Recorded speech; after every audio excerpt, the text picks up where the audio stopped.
ser humano fue creado a imagen y a semejanza de Dios. La discriminación es inaceptable. Discriminación por religión, por raza, por condición, es inadmisible bajo todo punto de vista. Desde todo derecho fundamental no se puede admitir la discriminación ni el racismo. En Sura Hujurat, las habitaciones privadas, aleya 12, ahí dice, oh gente, habla con todo el mundo, ya ayyuhan nas, no solo musulmanes, todo el mundo. Inna khalaqnakum, dice nosotros, ciertamente que nosotros les creamos de diferentes razas, colores, no sé, lenguas. Estas diferencias naturales, lita'arafu, para que puedan conocerse uno de otro.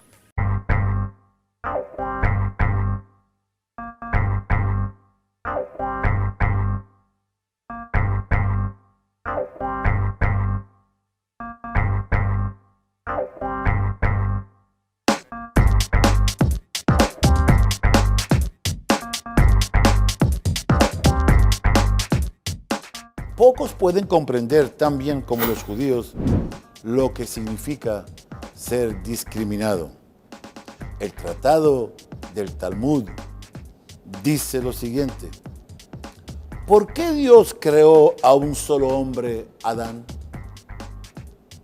Responde el Talmud: para que haya paz entre la gente y nadie diga, mi padre es mejor que el tuyo.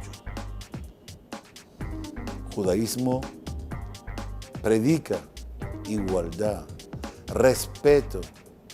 ¿Y por qué lo predicamos? Porque lo vivimos en carne propia. Nos discriminan como judíos. Vemos en la vida del profeta Muhammad, la paz con él y su descendencia, que fuertemente él se enfrentó contra el racismo, contra la discriminación racial. Y ahí es donde dice, todos nosotros los seres humanos somos como los dientes de un peine, ¿correcto? Y no hay ninguna preferencia entre nosotros por ser árabe o no ser árabe. Las cuestiones religiosas nos unen, no nos separan. Entonces, señalar a uno por su condición religiosa, por su manera de vivir la fe, o marginarlo, eso es terrible. Entonces, debemos nosotros romper con todos esos parámetros y no permitir que el que esté cerca de nosotros pueda hacerlo.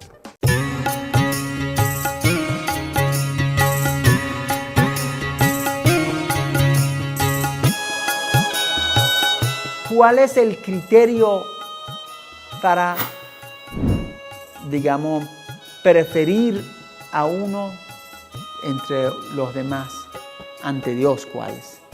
Ahí dice, inna akramakum indallah atqakum.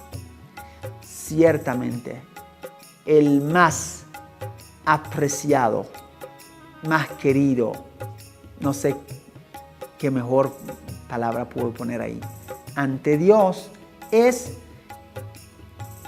el que tenga más temor de Dios, el que tenga más piedad, el que cumpla mejor las órdenes de Dios. Eso es el criterio, ya. Dijera el rey salmista, cuán bello y hermoso es vivir entre hermanos, vivir todos juntos y respetando nuestras diferencias. Obviamente, juntos respetando nuestras diferencias. ¿Cómo empezamos a respetar nuestras diferencias? Respetándonos por lo que eres y por quién eres.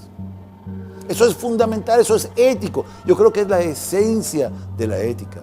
No discriminar a nadie por ser negro, por ser judío, por ser de raza amarilla, etc.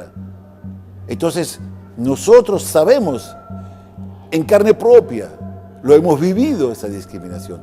Y bajo ningún concepto aceptamos tales propósitos, sino todo lo contrario es ética, queremos todo lo que es ético, todo lo que es integración, todo lo que es valor, todo lo que son propósitos de unión y de hermandad.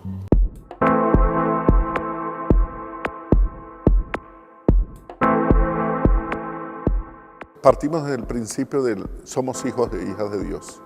Y ese es el principio de la fraternidad. Si todos nos sentimos hijos e hijas, vamos a apostar por un proyecto nuevo, por un proyecto diferente, centrado en el amor y en la paz. Si queremos de verdad construir una sociedad diferente, debemos partir desde el principio de la fraternidad. Para construir una sociedad justa, necesitamos sentirnos fraternos. Para construir una sociedad imbuida en la paz, necesitamos sentirnos hermanos. Para construir una sociedad unida, debemos sentirnos hermanos. Y desde allí se podrá construir algo diferente, desde la fraternidad. Si nosotros no recuperamos el sentido de sentirnos hermanos y hermanas, seguiremos dividiéndonos como sociedad. No nos dolerá lo que le pasará al otro, pero cuando nos sentimos hermanos, el dolor del otro se hace dolor propio. Y por tanto la fraternidad es capital para nosotros poder caminar en este siglo XXI que estamos iniciando, desde la perspectiva de la fraternidad. Y desde esa perspectiva podremos construir una sociedad más justa, inclusive más fraterna y llena de paz. Pero si no, estamos perdidos. Pero la esperanza es apostar por la fraternidad. La discriminación es inaceptable en una sociedad como la que tenemos hoy.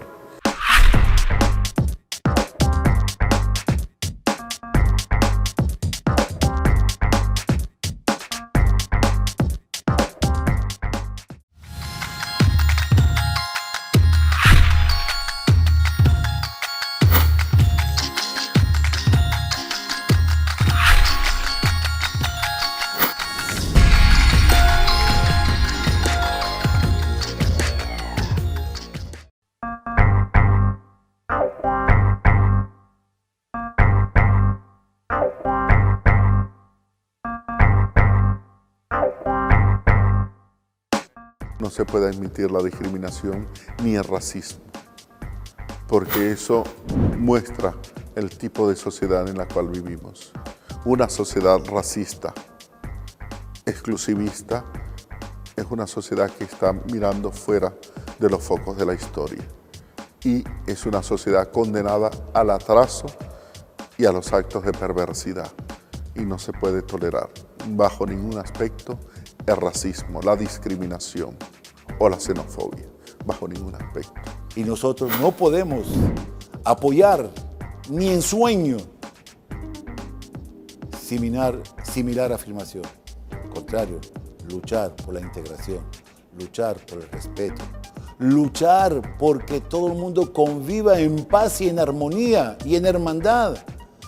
Dijera el rey salmista, cuán bello y hermoso es vivir entre hermanos, vivir todos juntos y respetando nuestras diferencias.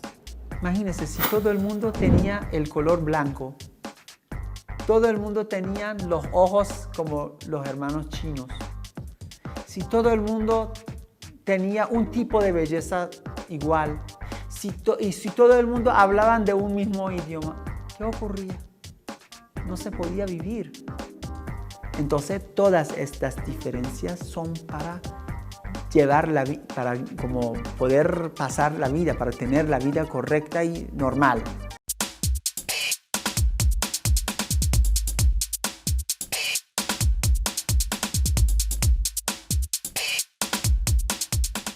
No se puede tolerar el racismo en el hogar, en la familia, ni siquiera las burlas por condición de color, de raza, de procedencia o de religión, sino que tenemos que ser muy respetuosos. Si en el hogar observamos ese respeto, se va a vivir entonces el respeto en la sociedad. Pero si en la familia no se vive, si en la familia se potencia, se discrimina, se hacen chistes por la raza o la condición de la persona, es una familia que está formando monstruos para el crecimiento de la sociedad. O sea, la sociedad no se puede permitir el racismo bajo ningún aspecto, la xenofobia no puede permitirse, no se puede admitir. Bajo ningún aspecto se puede admitir estas realidades que existen, que hipócritamente viven o subyacen en nuestras realidades, pero que debemos trabajarlas e erradicarlas. Enseñar en las escuelas el valor de la igualdad, del respeto, de la dignidad de la persona, por encima de las confesiones religiosas, porque muchas veces se crean demasiados tabúes y limitantes por cuestiones religiosas, cuando sabemos que las cuestiones religiosas, por el contrario, nos llevan a unirnos. Las cuestiones religiosas nos unen, no nos separan. Entonces, señalar a uno por su condición religiosa, por su manera de vivir la fe, o marginarlo, eso es terrible. Entonces, debemos nosotros romper con todos esos parámetros y no permitir que el que esté cerca de nosotros pueda hacerlo.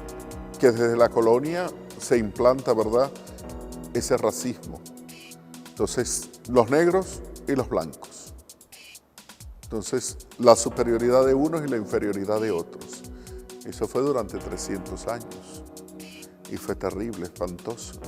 Y después de toda esa historia, bueno, se reconoce, ¿verdad?, que la institución esclavitud era un pecado, era una realidad falseada y que por lo tanto iba en contra de todo principio y todo derecho humano. Bueno, pasa, la ONU lo firma, se hace el decreto de los derechos humanos y, bueno, fabuloso. Inclusive en Venezuela somos un modelo, en cierto modo, de esta convivencia de las diferentes razas, de las mezclas, porque de una u otra forma aquí todos somos de un mestizaje total, de una verdadera mezcla, pero siempre subyace el racismo. Siempre está ese racismo, porque siempre vamos a catalogar a uno como este flojo porque es de esta raza, este no hace las cosas bien porque es de esta raza, este no cumple porque... Y eso es en el fondo racismo. Lo aplicamos de una manera muy sutil, pero eso es racismo. Y eso hay que evitarlo, inclusive los chistes. ¿Ves? Entonces todo eso hay que evitarlo bajo todos los aspectos.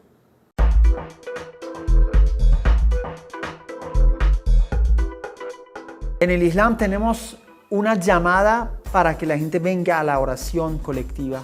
Se llama Adán. ¿Este Adán quién lo hacía?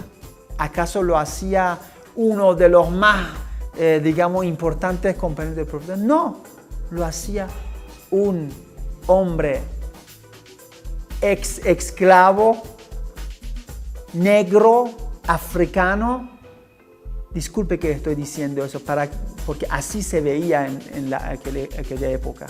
Imagínate, ahorita mismo también. Quien sube la mezquita para arriba y da la llamada para invitar a todos los musulmanes es un esclavo, un hombre africano, un hombre no árabe, que se puede tratar de peor forma, pero el profeta no permite. Incluso algunos que algunas veces quisieron burlarse de esta persona porque no podía pronunciar las letras correctamente. Saben que diferente y difícil es árabe pronunciarlo. Y quería decir shin, palabra she, letra she, no podía, decía se. Decía ashadu, en lugar de ashadu decía ashadu. El profeta les regañó a ellos. Dijo, se de Bilal para mí es she.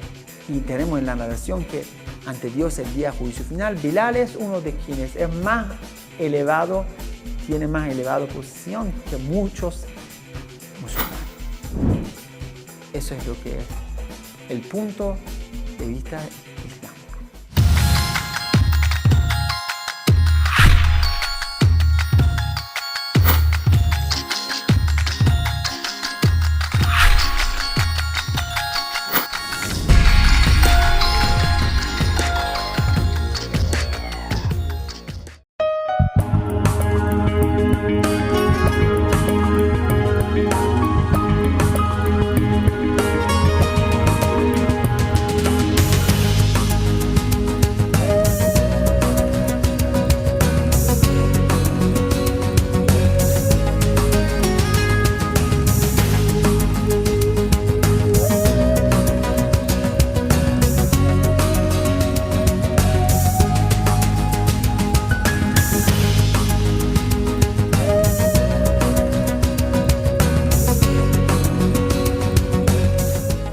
Ante todo, desde el principio de fe, todos somos hijos e hijas de Dios. Ese es un principio. Y si somos hermanos, entonces vivamos esa fraternidad, aceptándonos tal como somos unos con otros. Y el que no pueda hacer esos límites, entonces que se vaya a vivir en otra galaxia. Pero la realidad en América Latina es que somos un continente mestizo, una mezcla total. Y hay que asumir esa realidad. Y además respetar esas diferencias. No para excluirnos, sino para integrarnos culturalmente. Ahorita, los cristianos que siguen muriendo en el Medio Oriente es porque son católicos. Las masacres en Irak, las masacres en Siria son de católicos. El Papa hizo un grito de apelo a las Naciones Unidas, al mundo de la OTAN, para que trataran de salvar a los cristianos de Irak, de Siria, de Libia, del Líbano, porque nos están matando por su condición de cristianos. Aparte de ser una minoría, además perseguidos y execrados. En Siria quedaba una ciudad donde se hablaba solamente arameo, la lengua de Jesús, y todos eran cristianos. Pues la ciudad desapareció. Entre los que huyeron por la persecución, otros fueron masacrados, inclusive los medios de comunicación mostraron cómo le disparaban a los cristianos que huían por las montañas. Desaparecieron el pueblo, mataron, nadie dijo nada. Algún líder del Medio Oriente dijo, no, son cristianos. Esa fue la expresión más desdichada e infame que yo he escuchado en los últimos días de un líder del Medio Oriente. Desdichada totalmente, decir, no, son cristianos. O sea, se le olvidó que eran personas y solamente terminó diciendo son cristianos, como que si era para remediar el capote o remendar el capote. Fue terrible escuchar, triste la expresión de un líder de Medio Oriente decir, no se preocupen que eran cristianos. Es decir, el cristiano en el Medio Oriente no vale nada, el cristiano del Medio Oriente no es persona, el cristiano del Medio Oriente no tiene una historia, porque son de ritos antiquísimos, son de los primeros cristianos. Y les ha tocado hoy vivir el martirio, una realidad terrible, que donde tenemos que pedirle a Dios que le dé fuerza para que ellos puedan vivir ese martirio con fidelidad.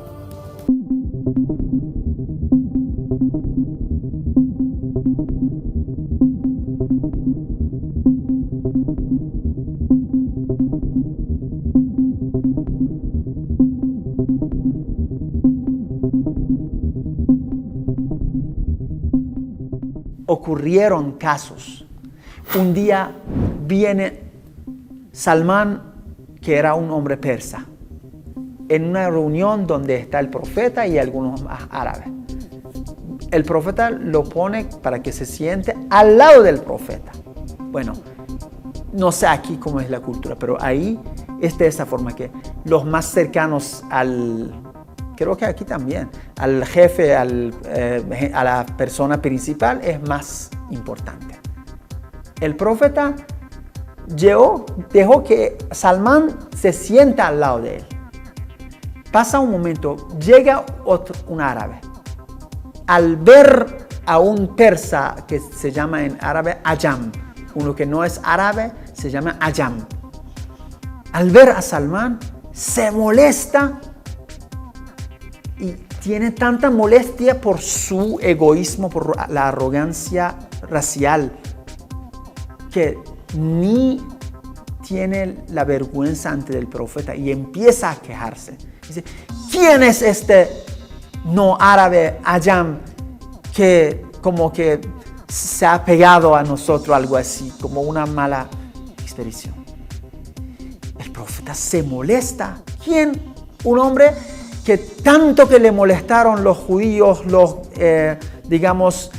politeístas. En este caso, el profeta de Dios se molesta.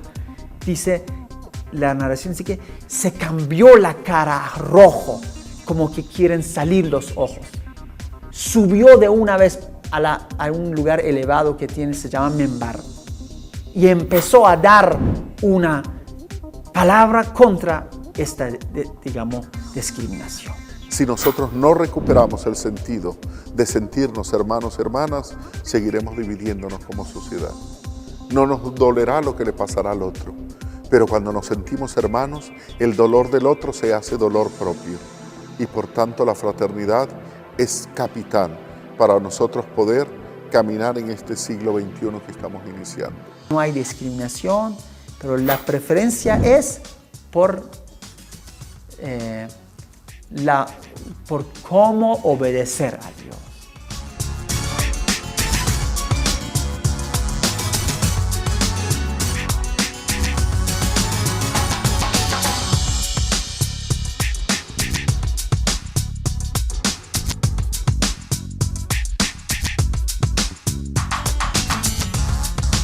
La reflexión final es cumplir con lo que dice la Biblia y amarás a tu prójimo como a ti mismo. Cuando uno ama a su prójimo como a ti mismo. Si a mí no me gusta que me discriminen, no discrimines al otro. Ese es el mensaje para resumir todo lo antes dicho.